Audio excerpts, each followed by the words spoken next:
Good morning! Ayan, sunny today at tayo magha-harvest ng kamatis. It's time to harvest our tinanim nung 3 months ago.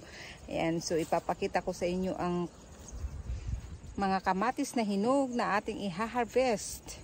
So, let's go!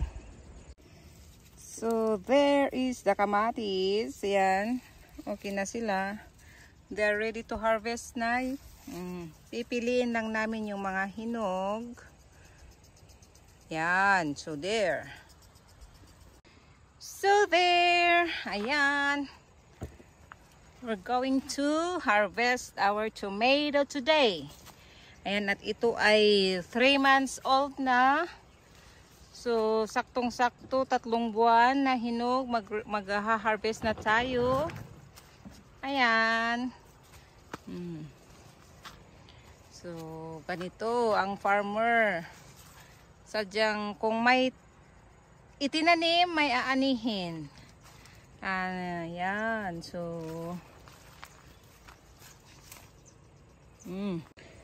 ayan. So, ito ay second harvest namin.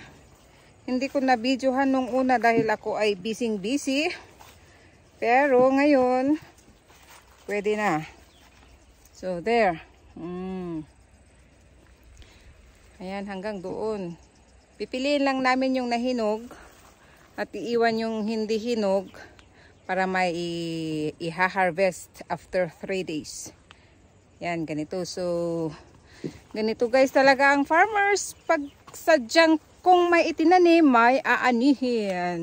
Diba? Yan, so, let's go! Tulungan ko na si Mother mag-ano.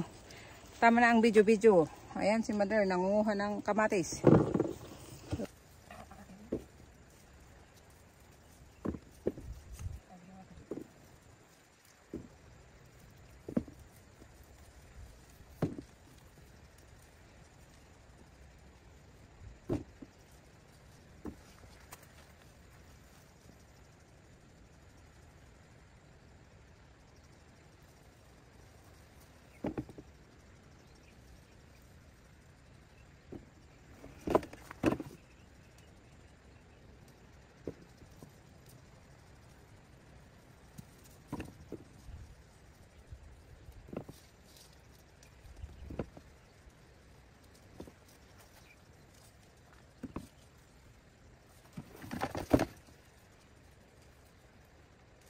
Ayan.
Ganito magburas ng kamatis. Babak ko yan pag walang paglalagyan.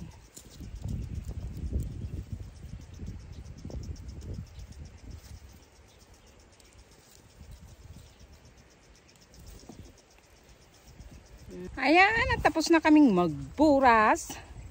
At uuwi na para huhugasan. Yan.